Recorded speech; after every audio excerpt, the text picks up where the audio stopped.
자, 포항에서 이제 2019년도 첫 번째 교육을 시작하겠습니다. 지금 이제 보실 데이터는 이제 산타페 CM 2.2 데이터고요. 이제 이 이게 교육 장소에서 있었던 일이기 때문에 전체적인 아웃라인이 다 있어요. 그러니까 진단에는 분명한 건 순서가 있다, 진짜. 그러니까 맥을 짚으면은 좀 빨리 되는 거고, 맥을 못 잡으면은 이제 많이 헤매게 되는 거죠. 그래서 진단에는 순서가 있기 때문에 그 순서를 반드시 지키는 게 어떻게 보면은 모든 차량을 봤을 때 가장 손쉽게 진단을 할 수 있는 방법 중에 하나예요. 그 중에 이제 하나가 뭐냐면 스캐너하고 이제 우리가 사용하는 진단 도구라는 것들이 보면 스캐너하고 스코프가 있을 거고 뭐 기타 다른 뭐 압력 툴이라든지 뭐 이런 여러 가지가 있을 거 아니에요. 그 중에서도 반드시 지켜야 되는 거, 스캐너가 스코프보다 반드시 앞서야 되는 거죠. 스캐너가 앞서서는 안 된다. 아니, 스코프가 앞서서는 안 된다는 점. 자, 지켜보겠습니다. 자, 그러니까 이 차는 고장 코드는 없었고요. 18년도 2월 달에 포항에서 시동 불량으로 인한 헤드 작업을 다 했어요.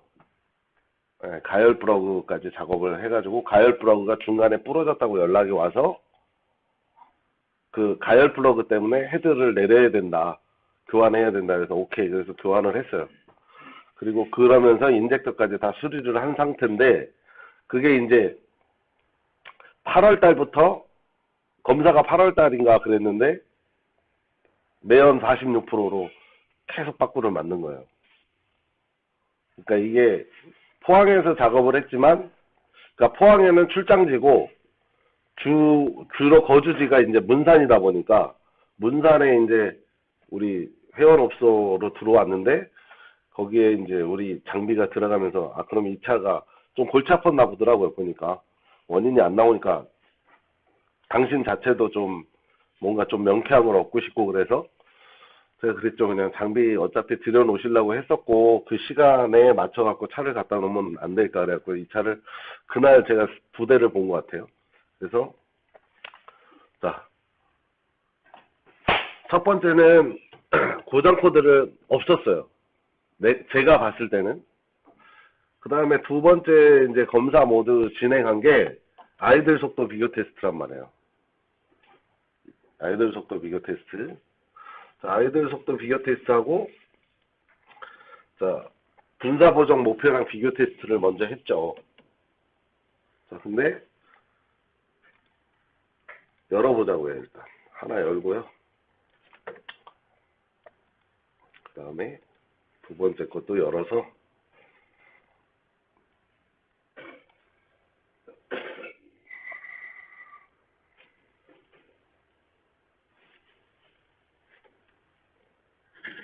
요렇게 놓고 보겠습니다. 보이죠? 이렇게 두 개를 자 놓고 보면 하나는 아이들 속도 비교 테스트고요. 또 하나는 분사 목표량 비교 테스트입니다. 아이들 속도 비교 테스트를 누르면 우리가 이제 버튼을 누르면서 엔진을 예민하게 보면 소리가 바뀌어요. 엔진 소리가. 분사 보정 목표량 비교 테스트는 소리가 안 바뀌는데 얘는 소리가 바뀌어요. 그러니까 소리가 많이 바뀌는 차일수록 상태가 안 좋은 거죠, 사실은. 그러니까 원래는 안 바뀌어야 되는 건데.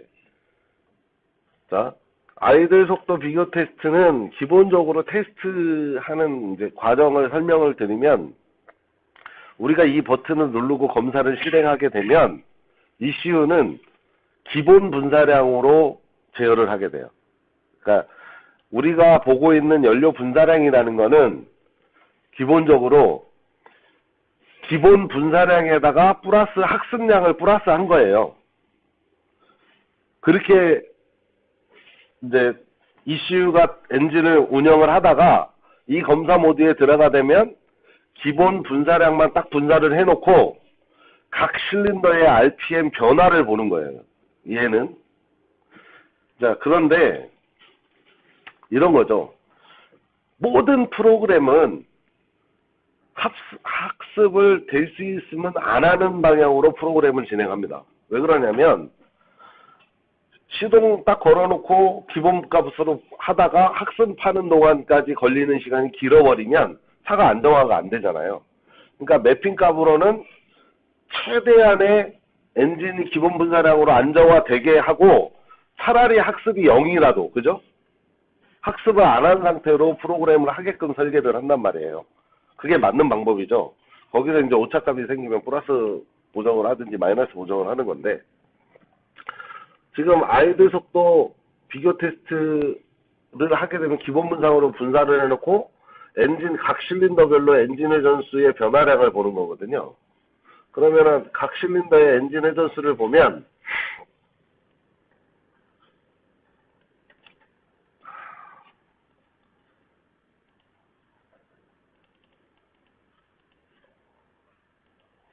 자, 1번 실린더가 지금 791rpm이고요. 3번 실린더가 794rpm입니다. 그 다음 790, 784예요. 가장 높은 실린더는 얘랑 얘 차이죠. 차이가. 그죠? 그리고 이 RPM이 지금 거의 9.5는 넘은 것 같아요. 그죠? 9.5 정도 되는 것 같아요. 9.6.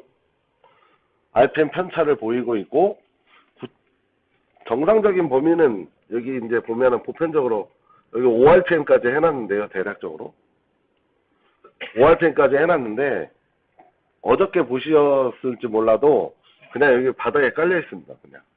그게 정상이라는 거죠. 원래는. 그러니까 기본적으로는 RPM 차이가 9.6rpm이 난다는 것 자체는, 그러니까 굉장히 지금 현재 아이들 속도 비교 테스트에서는 많다. 상황이. 그리고 분포도를 보시면 분포도는 꽤 안정적으로 밀집이 되어 있습니다. 이렇게 보면 패턴이, 물론 여기에 뭐 얘 하나 끼고 얘 고춧가루가 이렇게 한 번씩 꼈어도 전체적인 패턴은 일정한 걸로 봐서, 여기도 마찬가지죠. 여기도 그렇고. 그래서 이제 흡기 크리닝하고 이런 배기 계통의 크리닝은 다 하셨네요. 그러니까 다 하셨다 그러더라고요. 근데 이제 흡기 크리닝, 배기 크리닝을 하면 잡힌다고 생각했던 내연 46%가 안 잡히는 거죠. 지금 상황이. 그래서 여기 보면은 이제 주시해야 될 게 9.6rpm이 나는 거고, 얘를 ECU가 이제 분사 보정 목표량 비교 테스트 모드로 들어가게 되면 여기에서 분사했던 아이들 속도에서 분사했던 이 분사량에다가 플러스 이 보정량, 여기 이쪽에 보정치를 가감한 보정치를 합산해서 분산을 하게 돼요. 이제 그러니까 여기는 보정을 한 분사량이 나오는 거겠죠. 사실은 여기에서 이제 더 주시해야 될 건 여기에 평균값이라고 써있는 요거의 실제적인 분사량이 얼마냐입니다. 아직은 이제 모르는 거죠. 이거는 어디 가서 보냐면은 우리가 말하는 그 서비스 데이터에 가면은 연료 분사량이라고 보잖아요, 저희가. 그게 아이들 상태에서 열간시에 보는 분사량이 여기 중간값이에요. 자, 이런 경우가 있다는 거죠. 그러면은 얘가 정상이면 무조건 정상이냐, 이게, 자, 전체적인 분사량을 만약에 늘려놨다고 가정을 해보자고요. 인젝터 하드웨어적으로. 원래는 기본적으로 뭐 500 마이크로세크를 분사하면 몇 cc가 분사되는 스펙이 있을 거 아니에요. 근데 인젝터를 만들 때 500 마이크로세크 그거보다 오버되게 했다 그러면 저 분사량은 공회전 때 RPM을 맞추기 위해서는 그 분사량을 ECU가 줄여야 될 거란 말이죠. 만약에 적게 맞췄다면 늘려야 될 거 아니에요. 근데 공교롭게도 4개를 정말 이 사람이 기가 막히게 맞췄다고 가정을 해보자고요. 기가 막히게 4개가 똑같이 맞췄어. 그러면 이 편차는 없게 되는 겁니다. ECU는 전체적인 분사량을 조금씩 줄이면 끝나는 거죠. 그잖아요. 그러다 보니까 여기서는 우리가 지금 모르고 있는 거는 여기에 평균값에 해당하는, 여기가 가령해서 뭐 6mmcc냐 7mmcc냐 8mmcc냐 뭐 9mmcc냐, 이게 굉장히 중요하다는 거죠.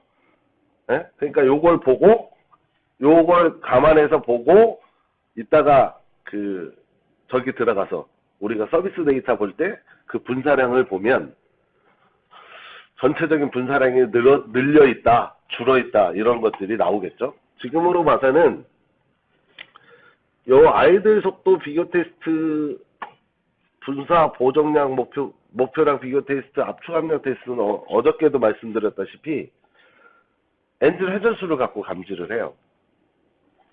그러니까 정확히 말해서는 우리가 스코프에서 보듯이 CKP, CMP를 가지고 뭐를 계산했어요? 전체 RPM 계산하고 각속도 계산했죠. 걔를 분할을 해서 각 실린더별로.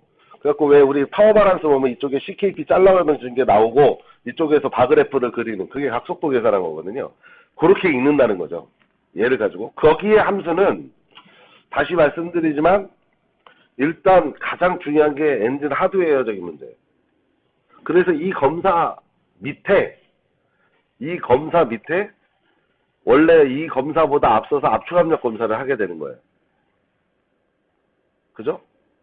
그럼 나무는 이제 왜 거꾸로 했냐? 시동이 걸려 있으니까 저는 이거부터 본 거예요. 일단 시동이 걸려 있으니까. 자, 그리고 또 볼 거니까 그 다음에 이제 엔진 하드웨어적인 문제가 걸려 있겠죠. 그게 이제 엔진 폭발력을 좌우하게 되니까. 자, 엔진 하드웨어는 일단 압력이라는 거는 왔다리 갔다리 하기가 힘들어져요. 왔다 갔다 하기가 힘들어지기 때문에 낮으면 낮고, 그죠? 정상이면 정상이고, 높아지는 거는 거의 없으니까, 높아지는 건 없으니까 낮으면 낮고, 그 다음에 정상이면 정상이고, 왔다리 갔다 이쪽 갔다 저쪽 갔다 하기는 힘들다고요. 그죠? 뭐 그러다 보니까 일단 압축 압력 문제로 인한 편차가 여기에는 담겨 있겠죠. 양쪽에 다. 그 다음 또 하나는 뭐냐면 흡입에 관련 문제. 이제 정해진 밀폐된 공간 안에다가 공기를 충분히 때려 넣은 상태에서 거기에 걸맞는 연료를 분사한다. 그죠? 이게 이제 EMS인데, 공기량은 똑같은 관로를 갖고 있어도 유속이 증가되고 줄어들 수 있거든요. 근데 이제 깨끗한 상태에서는 그게 적은 거죠, 지금. 그래서 우리가 흡기 클리닝을 하는 목적 자체를 보면 매니폴드의 형상이나 거기에 직경, 최적은 반드시 계산해서 만들었다는 거죠. 계산해서 만드는 큰 바구니 사이에 카본이 끼게 되고 밸브 사이에 카본이 끼게 되면 그 카본 돌출된 부분에서 와류가 발생하게 되고, 그 와류의 양은 유속이 증가할 때 막 어느 범위에서 생성됐다가 소멸되기까지는 공기가 못 들어가다가 못 들어가다 이걸 반복하게 됩니다. 그래서 그걸 없애기 위해서 이제 흡기 클리닝을 한다고 보면 되거든요. 자, 그 와류가 발생하는 거는 옛날에 왜 우리가 그 에어프로 센서에서 옛날에 칼만 와류 방식이, 그죠? 거기에서 보면 한쪽에서 초음파를 쏘고 한쪽에서 초음파를 수신을 하는데, 여기 유속량에 따라 와류에 따라 원뿔에서 발생하는 와류가 얼마나 발생하느냐에 따라 이쪽에서 초음파를 쐈는데 그 와류에 부딪히면 초음파가 이쪽으로 도달을 못하는 거죠. 그러니까 그 양을 감지해서 공기를 쟀듯이 어떤 돌출 부위가 있으면 그 뒷단에는 계속 와류가 발생하는 겁니다. 그러니까 그 와류는 유속이 증가할 때는 늘어났다가 그 늘어나서 이제 와류 때문에 공기가 못 들어오게 되면 다시 소멸되죠. 그러니까 이걸 반복하니까 왔다 갔다 할 수가 있다는 거예요. 자, 그 왔다 갔다 할 수 있다는 얘기를 여기서 왜 드리냐면, 자, 분포도 때문에 그래. 이 분포도. 여기 있는 이 분포도 때문에. 자, 그러면은 한 가지가 남은 게 이제 인젝터 분사량인데,